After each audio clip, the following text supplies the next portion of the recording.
हंस के तका लगा एहो रानी हंस के बोला लगा हो। आखिर यह लड़की कौन है? पवन सिंह के साथ देखने वाली यह लड़की का नाम क्या है, मैं बताऊंगा इस वीडियो में।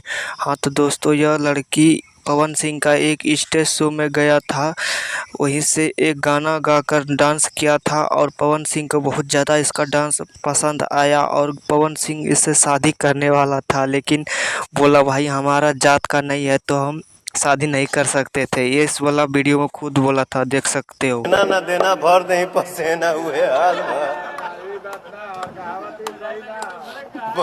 कुछ ना बदनामी का पहाड़ को लेके घूमा। यह लड़की का नाम है मोनिका मिश्रा, जो कि पवन सिंह को बहुत ज़्यादा पसंद आ गया था।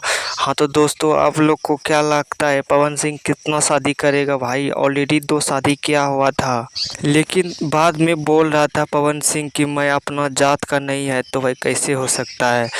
लेकिन अगर अपना जात का होता तो मैं कोशिश करता। तो समझ सकते भाई, कोशिश करने का मतलब समझ सकते हो। हाँ तो दोस्तों, आप लोगों में कितने लोग इस लड़की को देखा कमेंट में ज़रूर बताना। वीडियो अच्छी लगे तो लाइक कर देना, चैनल में नहीं है तो सब्सक्राइब जरूर करना। तो मिलते हैं नेक्स्ट वीडियो में इसी तरह वीडियो लेकर।